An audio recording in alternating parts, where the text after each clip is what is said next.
નમસ્કાર મિત્રો, આજના આપણા આઈટીઆઈ ઈ લર્નિંગ પ્રોગ્રામમાં હું નિકિતા જોશી આપ સૌનું હાર્દિક સ્વાગત કરું છું. ઔદ્યોગિક તાલીમ સંસ્થા ખાતે ચાલતા સોલર ટેકનિશિયન ઇલેક્ટ્રિકલ ટ્રેડના ડીપ ડિસ્ચાર્જ અને સેલો સાયકલ ટોપિક વિશે આપ સૌને હું તાલીમ સહ માર્ગદર્શન આપીશ. હવે આપણે ડીપ ડિસ્ચાર્જ અને સેલો સાયકલ વિશે માહિતી લેતા પહેલાં સોલર સિસ્ટમ માટે થોડી ઘણી બેઝિક માહિતી લઈ લઈએ. સોલર સિસ્ટમમાં વપરાતા ઘટકો આ મુજબના છે: solar panels, charge control, battery bank, inverter અને લોડ્સ. સૌપ્રથમ સોલર પેનલ્સ એ આપણે બધાએ ઘરના ધાબે કે તમે એ રીતે જોઈ હશે.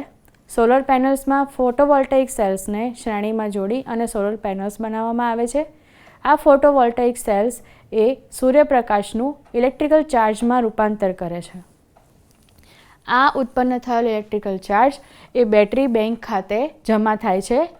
તે પહેલાં તે ચાર્જ કંટ્રોલરમાંથી પસાર થાય છે, જ્યાં તેનું નિયમન કરવામાં આવે છે.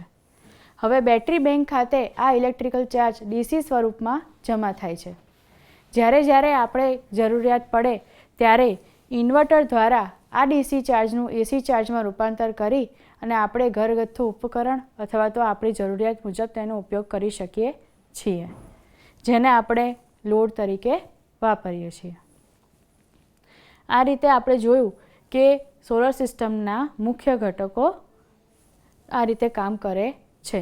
અગાઉ આપણે જોયું તે પ્રમાણે સોલર સિસ્ટમના ઘટકો તમને અહીં દર્શાવેલ છે, જેમાં solar panels, battery, inverter, electric panel અને આપણું એનર્જી મીટર દર્શાવેલ છે.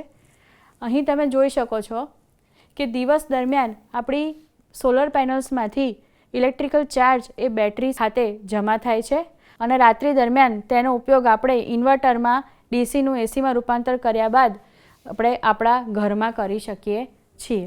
અહીં તમે જોઈ શકો છો કે વચ્ચે એક ઇલેક્ટ્રિકલ પેનલ લગાવેલ છે. આ ઇલેક્ટ્રિકલ પેનલ એ ચાર્જનું નિયમન કરે છે અને ખૂટતી ઇલેક્ટ્રિસિટી આપણે ગ્રીડમાંથી લઈ શકીએ છીએ. હવે આપણે આગળ જઈશું ડીપ ડિસ્ચાર્જ માટે. ડીપ ડિસ્ચાર્જ એ સોલર સિસ્ટમમાં વપરાતી બેટરીનો કાર્યક્ષમતાના 80% જેટલું ડિસ્ચાર્જ થઈ જાય ત્યારે તેને ડીપ ડિસ્ચાર્જ કહેવામાં આવે છે. ત્યારબાદ આપણે બેટરીને ચાર્જ કરવી ખૂબ જ અગત્યની થઈ જાય છે, નહીંતર બેટરીને નુકસાન થઈ શકે છે. તે માટે આપણે ડીપ સાયકલ બેટરીનો ઉપયોગ કરવામાં આવે છે. ડીપ સાયકલ બેટરી એની રચના એ રીતે કરવામાં આવે છે કે તેને લાંબા સમય સુધી તમે ચાર્જ અને ડિસ્ચાર્જ કરી શકો છો, પણ તે દરમિયાન તેની પ્લેટોને જાડી રાખવામાં આવે છે, જેથી તે નુકસાન પામતી નથી. વિવિધ પ્રકારની ડીપ સાયકલ બેટરીઓ તરીકે આપણે લીડ એસિડ બેટરી અને લિથિયમ બેટરીનો ઉપયોગ કરી શકીએ છીએ, પરંતુ તેની ડેપ્થ ઓફ ડિસ્ચાર્જ અલગ અલગ હોય છે. હવે આપણે જોઈએ કે ડેપ્થ ઓફ ડિસ્ચાર્જ શું છે. તો કોઈપણ બેટરીને તેની કાર્યક્ષમતાના અમુક ટકા જેટલું ડિસ્ચાર્જ કરવામાં આવે ત્યાં સુધી તેને કોઈ નુકસાન પહોંચતું નથી. એ જે ક્ષમતા છે, એ જે ડેપ્થ છે, જ્યાં સુધી તેને ડિસ્ચાર્જ કરવામાં આવે છે તેને ડેપ્થ ઓફ ડિસ્ચાર્જ કહેવામાં આવે છે. લેડ એસિડ બેટરી છે જેની ડેપ્થ ઓફ ડિસ્ચાર્જ 50% છે, જ્યારે લિથિયમ બેટરીની ડેપ્થ ઓફ ડિસ્ચાર્જ 80% છે. એટલે કે તેની કાર્યક્ષમતાના 80% સુધી એ ડિસ્ચાર્જ થઈ જશે તો પણ તેને કોઈ નુકસાન આવશે નહીં, પરંતુ તેનાથી વધારે જો થશે અને તેને રિચાર્જ કરવામાં નહીં આવે તો આપણી બેટરી નુકસાન પામશે. હવે આપણે જોઈએ છીએ કે ડીપ ડિસ્ચાર્જ થયા પછી આપણી બેટરીને રિચાર્જ કરવી ખૂબ જ અગત્યની છે. તો તે માટે તેની એક સાયકલ હોય છે જે 4 તબક્કાની હોય છે. પહેલો તબક્કો છે ડિસ્ચાર્જ તબક્કો. આપણે વાત કરી એ પ્રમાણે આપણી જરૂરિયાત મુજબ બેટરીમાંથી રહેલ ડીસી ચાર્જને ઇન્વર્ટર દ્વારા એસીમાં કન્વર્ટ કરી અને આપણે તેનો ઉપયોગ કરીએ છીએ. તે દરમિયાન આપણી બેટરી ડિસ્ચાર્જ થાય છે. તે છે પહેલો તબક્કો, ડિસ્ચાર્જ તબક્કો. હવે આપણી બેટરી છે જેનો 80% કાર્યક્ષમતા કરતાં ડિસ્ચાર્જ થઈ ગયેલ છે, તો તેને હવે રિચાર્જ કરવા માટે સૌથી પહેલાં બલ્ક ચાર્જિંગ તબક્કોનો ઉપયોગ કરવામાં આવે છે, જે સામાન્યતઃ સવારથી બપોર સુધીનો સમય હોય છે, જ્યાં આપણને સૂર્યપ્રકાશ વધારે પ્રમાણમાં મળી રહે છે. આ દરમિયાન આપણી બેટરીની 80%ની કાર્યક્ષમતાની ઝડપથી ચાર્જ થાય છે. એટલે કે લગભગ આપણી બેટરી 80% સુધી ઝડપથી ચાર્જ થઈ જતી હોય છે. ત્યારબાદનો ત્રીજો તબક્કો છે એબ્ઝોર્પ્શન ચાર્જિંગ.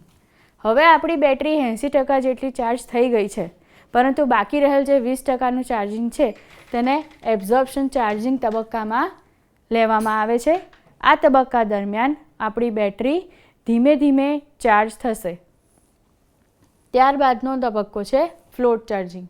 આ તબક્કો એવો છે કે જે સમયે આપણી બેટરી 100% જેટલી રિચાર્જ થઈ ગઈ છે, પરંતુ હવે તેને ઓવરચાર્જ કરવામાં આવે તો તેને નુકસાન પહોંચી શકે છે. તો ફ્લોટ ચાર્જિંગ એ એવો તબક્કો છે જે બેટરીને ઓવરચાર્જિંગથી નુકસાન થતું અટકાવે છે.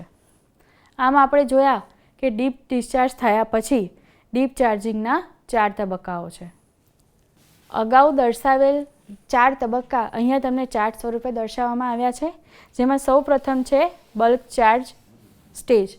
અહીં આપણી બેટરી 0થી સ્ટાર્ટ થઈ અને 80% સુધી ઝડપથી રિચાર્જ થશે. તે આ તબક્કા સુધી રિચાર્જ થશે.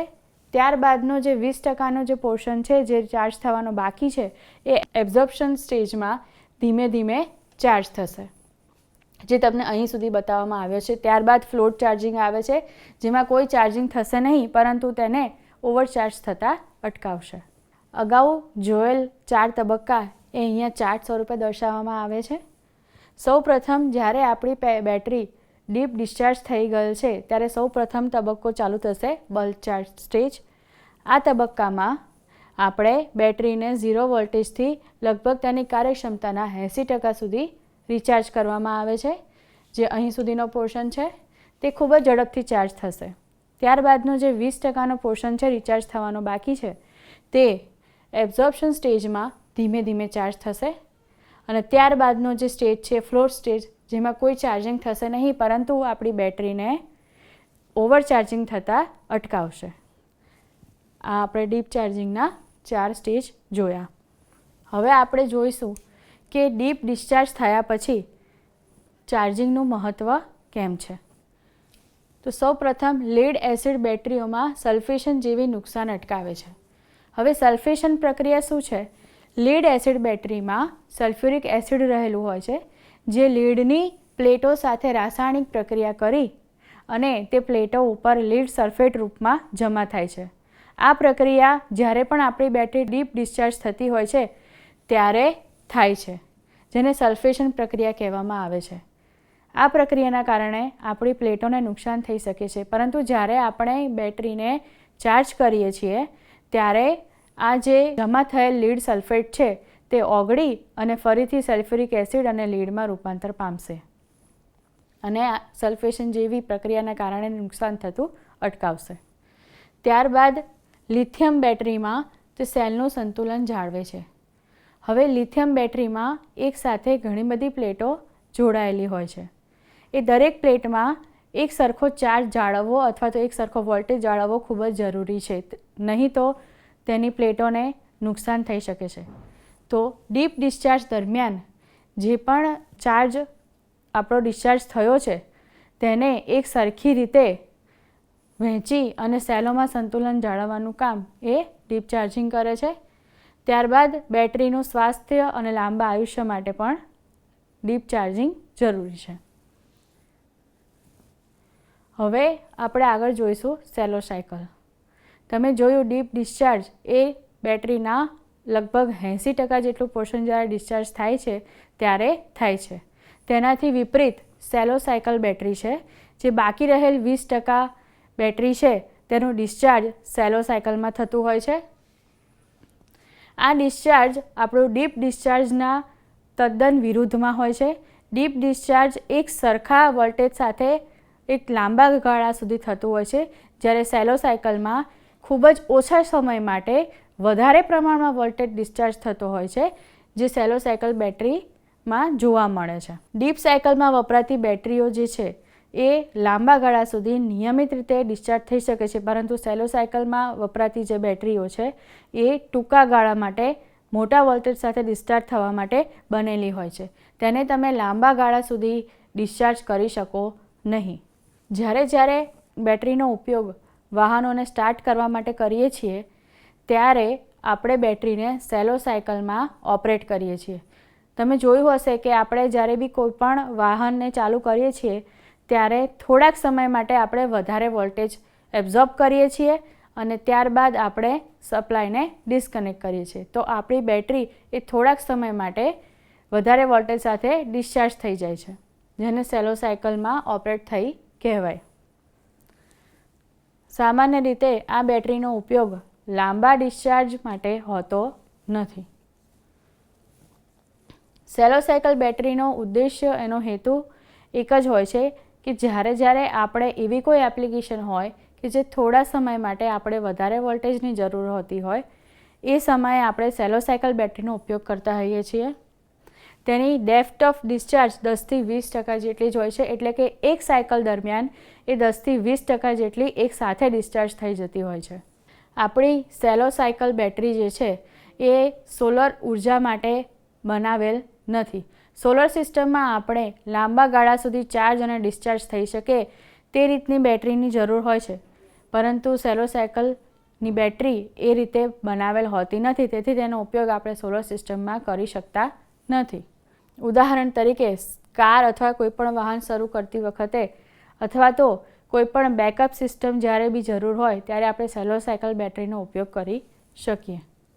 હવે આપણે જોઈએ કે સોલર સાયકલ બેટરીના જે છે એના લાક્ષણિકતાઓ શું છે. તો તેનું બેટરીનું જીવન લાંબુ હોય છે. તેનું કારણ એ છે કે બેટરીને આપણે થોડાક ઓછા સમય માટે વારંવાર વાપરતા હોઈએ છીએ, જેથી તેનું આયુષ્ય લાંબુ રહે છે.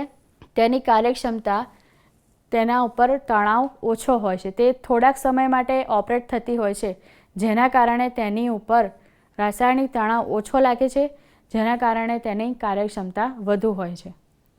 તેની એપ્લિકેશન એ backup power system, grid tie solar સિસ્ટમમાં હોય છે.